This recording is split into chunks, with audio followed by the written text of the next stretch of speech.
Chapter 30. Leslie decides. A sudden outbreak of a virulent type of influenza at the Glen and down at the fishing village kept Gilbert so busy for the next fortnight that he had no time to pay the promised visit to Captain Jim.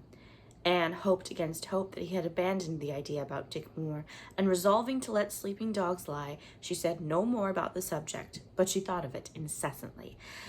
I wonder if it would be right for me to tell him that Leslie cares for Owen, she thought. He would never let her suspect that he knew, so her pride would not suffer, and it might convince him that he should let Dick Moore alone. Oof, shall I? Oh, no. No, after all, I cannot. A promise is sacred, and I have no right to betray Leslie's secret.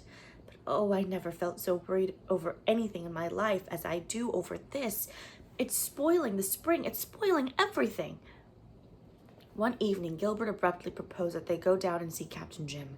With a sinking heart, Anne agreed, and they set forth. 2 weeks of kind sunshine had wrought a miracle in the bleak landscape over which Gilbert's crow had flown. The hills and fields were dry and brown and warm, ready to break into bud and blossom. The harbor was laughter shaken again. The long harbor road was like a gleaming red ribbon. Down on the dunes, a crowd of boys who were out smelt fishing were burning the thick, dry sandhill grass of the preceding summer. The flames swept over the dunes rosily, flinging their cardinal banners against the dark gulf beyond and illuminating the channel and the fishing village. It was a picturesque scene which would at other times have delighted Anne's eyes. But she was not enjoying this walk. Neither was Gilbert. Their usual good comradeship and Josephian community of taste and viewpoint were sadly lacking. Anne's disapproval of the whole project showed itself in the haughty uplift of her head and the studied politeness of her remarks. Gilbert's mouth was set in all the blithe obstinacy, but his eyes were troubled. He meant to do what he believed to be his duty, but to be at outs with Anne was a high price to pay. Altogether, both were glad when they reached the light, and remorseful that they should be glad. Captain Jim put away the fishing net upon which he was working and welcomed them joyfully. In the searching light of the spring evening, he looked older than Anne had ever seen him. His hair had grown much grayer, and the strong old hand shook a little, but his blue eyes were clear and steady, and the staunch soul looked out through them gallant and unafraid. Captain Jim listened in amazed silence while Gilbert said what he had come to say. Anne, who knew how the old man worshipped Leslie, felt quite sure that he would side with her, although she had not much hope that this would influence Gilbert. She was therefore surprised beyond measure when Captain Jim, slowly and sorrowfully, but unhesitatingly, gave it as his opinion that Leslie should be told. Oh, Captain Jim, I didn't think you'd say that, she exclaimed reproachfully. I thought you wouldn't want to make more trouble for her. Captain Jim shook his head. I don't want to. I know how you feel about it, Mistress Blythe, just as I feel myself, but it ain't our feelings we have to steer by through life. Oh, no, we make shipwreck mighty often if we did that. There's only the one safe compass, and we've got to set our course by that, what it's right to do. I agree with the doctor. If there's a chance for Dick, Leslie should be told of it. There's no two sides to that, in my opinion. Well, said Anne, giving up in despair. Wait until Miss Cornelia gets after you two men. Cornelia will rake us fore and aft, no doubt, assented Captain Jim. You women are lovely critters, Mistress Blythe, but you're just a mite illogical. You're a highly educated lady, and Cornelia isn't, but you're like as 2 peas when it comes to that. I dunno's you're any the worse for it. Logic is a sort of hard, merciless thing, I reckon. Now, I'll brew a cup of tea, and we'll drink it and talk of pleasant things, just to calm our minds a bit. At least Captain Jim's tea and conversation calmed Anne's mind to such an extent that she did not make Gilbert suffer so acutely on the way home as she had deliberately intended to do. She did not refer to the burning question at all, but she chatted amiably of other matters, and Gilbert understood that he was forgiven under protest. Captain Jim seems very frail and bent this spring. The winter has aged him, said Anne sadly. I am afraid that he will soon be going to seek lost Margaret. I can't bear to think of it. 4 Winds won't be the same place when Captain Jim sets out to sea, agreed Gilbert. The following evening he went to the house up the brook. Anne wandered distantly around until his return. Well, what did Leslie say? She demanded when he came in. Very little. I think she felt rather dazed. And is she going to have the operation? She's going to think it over and decide very soon. Gilbert flung himself wearily into the easy chair before the fire. He looked tired. It had not been an easy thing for him to tell Leslie, and the terror that had sprung into her eyes when the meaning of what he told her came home to her was not a pleasant thing to remember. Now, when the die was cast, he was beset with doubts of his own wisdom. Anne looked at him remorsefully. Then she slipped down on the rug beside him and laid her glossy red head on his arm. Gilbert, I've been rather hateful over this. I won't be any more. Please just call me red-headed and forgive me. By which Gilbert understood that no matter what came of it, there would be no I told you so's, but he was not wholly comforted. Duty in the abstract is one thing. Duty in the concrete is quite another, especially when the doer is confronted by a woman's stricken eyes. Some instinct made Anne keep away from Leslie for the next 3 days. On the third evening, Leslie came down to the little house and told Gilbert that she had made up her mind. She would take Dick to Montreal and have the operation. She was very pale and seemed to have wrapped herself in her old mantle of aloofness, but her eyes had lost the look which had haunted Gilbert. They were cold and bright, and she proceeded to discuss details with him in a crisp, business-like way. There were plans to be made and many things to be thought over. When Leslie had got the information she wanted, she went home. Anne wanted to walk part of the way with her. Better not, said Leslie curtly. Today's rain has made the ground damp. Good night. Have I lost my friend? Said Anne with a sigh. If the operation is successful and Dick Moore finds himself again, Leslie will retreat into some remote fastness of her soul where none of us can ever find her. Perhaps she will leave him, said Gilbert. Oh, Leslie would never do that, Gilbert. Her sense of duty is very strong. She told me once that her grandmother West always impressed upon her the fact that when she assumed any responsibility, she must never shirk it, no matter what the consequences might be. That is one of her cardinal rules. I suppose it's very old-fashioned. Don't be bitter, Anne, girl. You know you don't think it old-fashioned. You know you have the very same idea of the sacredness of assumed responsibilities yourself. And you're right. Shirking responsibilities is the curse of our modern life, the secret of all the unrest and discontent that is seething in the world. Thus saith the preacher, mocked Anne, but under the mockery she felt that he was right, and she was very sick at heart for Leslie. A week later, Miss Cornelia descended like an avalanche upon the little house. Gilbert was away, and Anne was compelled to bear the shock of the impact alone. Miss Cornelia hardly waited to get her hat off before she began. Anne, do you mean to tell me that it's true what I've heard, that Dr. Blythe has told Leslie Dick can be cured, and she is going to take him to Montreal to have him operated on? Yes, it is quite true, Miss Cornelia, said Anne bravely. Well, it's inhuman cruelty, that's what it is, said Miss Cornelia, violently agitated. I did think Dr. Blythe was a decent man. I didn't think he could have been guilty of this. Dr. Blythe thought it was his duty to tell Leslie that there was a chance for Dick, said Anne with spirit. And, she added loyally to Gilbert, getting the better of her, I agree with him. Oh, no, you don't, dearie, said Miss Cornelia. No person with any bowels of compassion could. Captain Jim does. Don't quote that old ninny to me, cried Miss Cornelia, and I don't care who agrees with him. Think what it means to that poor, hunted, harried girl. We do think of it, but Gilbert believes that a doctor should put the welfare of a patient's mind and body before all other considerations. That's just like a man.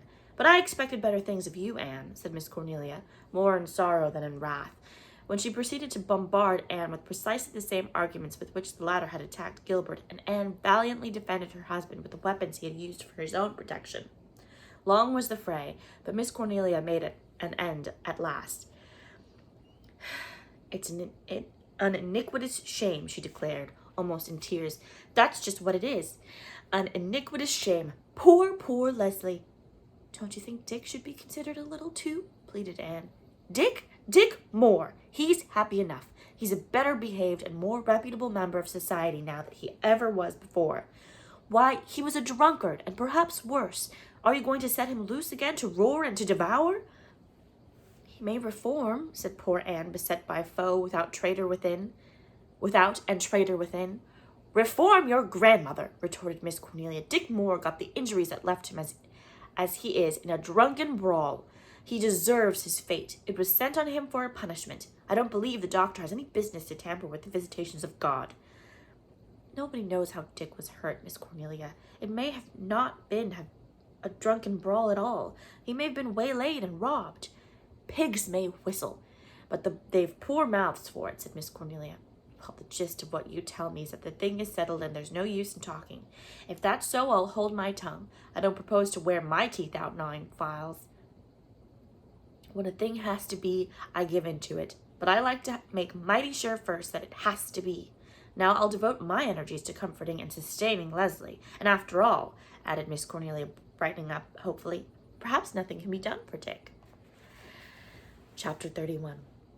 The truth makes free. Leslie, having once made up her mind what to do, proceeded to do it with characteristic resolution and speed. House cleaning must be finished with first. Whatever issues of life and death might await beyond, the gray house up the brook was put into flawless order and cleanliness, with Miss Cornelia's ready assistance. Miss Cornelia, having said her say to Anne, and later on to Gilbert and Captain Jim, sparing neither of them, let it be assured, never spoke of the matter to Leslie.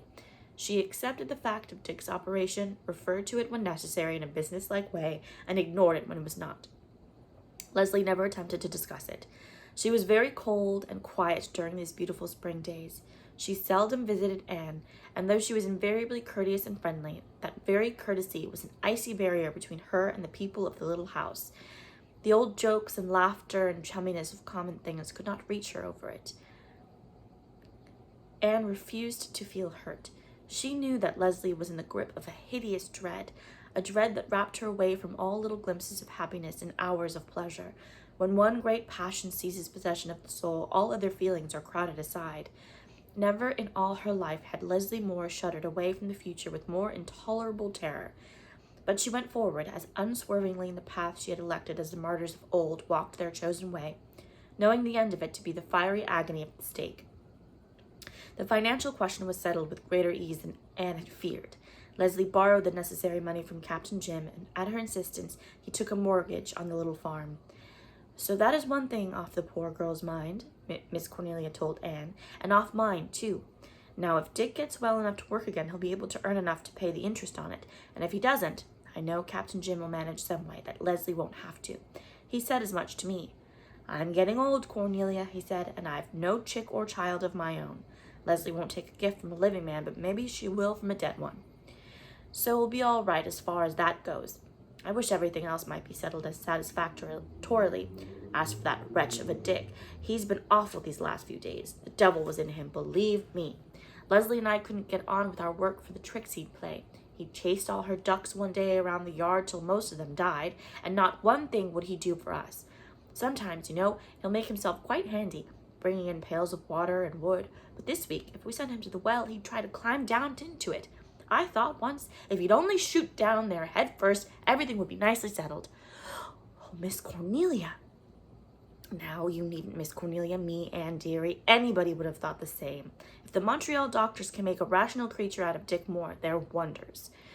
Leslie took Dick to Montreal early in May.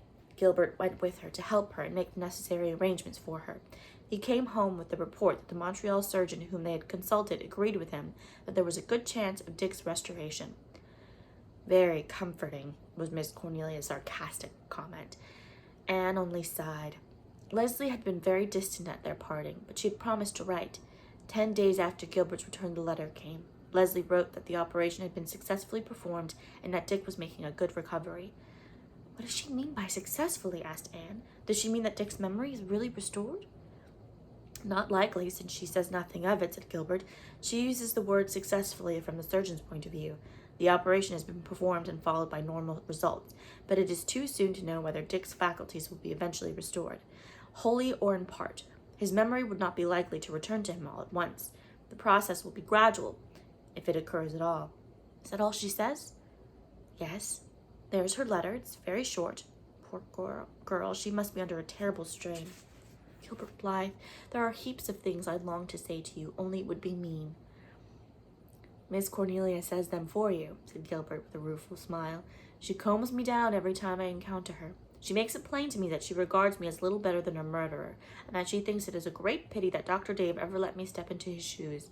She even told me that the Methodist doctor over the harbor was to be preferred over me.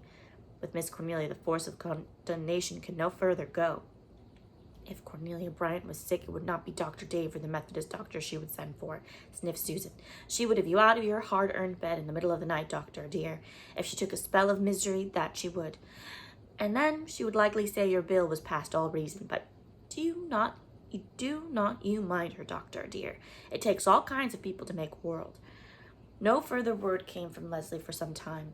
The May days crept away in a sweet succession, and the shores of Four Winds Harbor greened and bloomed and purpled. One day in late May, Gilbert came home to be met by Susan in the stable yard. I am afraid something has upset Mrs. Doctor dear, she said mysteriously.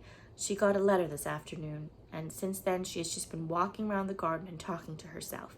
You know it is not good for her to be on her feet so much, Doctor dear. She did not see fit to tell me what her news was, and I'm no pry, Doctor dear, and never was, but it is plain something has upset her, and it is no good for her to be upset. Gilbert hurried rather anxiously to the garden. Had anything happened at Green Gables? But Anne, sitting on the rustic seat by the brook, did not look troubled, though she was certainly much excited. Her eyes were their grayest, and scarlet spots burned on her cheeks. What has happened, Anne? Anne gave a queer little laugh. I think you'll hardly believe it when I tell you, Gilbert. I can't believe it yet. As Susan said the other day, I feel like a fly coming to life in the sun, dazed like. It's all so incredible. I've read the letter a score of times, and every time it's just the same. I can't believe my own eyes. Oh, Gilbert, you were right. So right. I can see that clearly enough now, and I'm so ashamed of myself, and will you ever really forgive me? And I'll shake you if you don't grow coherent. Redmond would be ashamed of you. What has happened? You won't believe it. You won't believe it.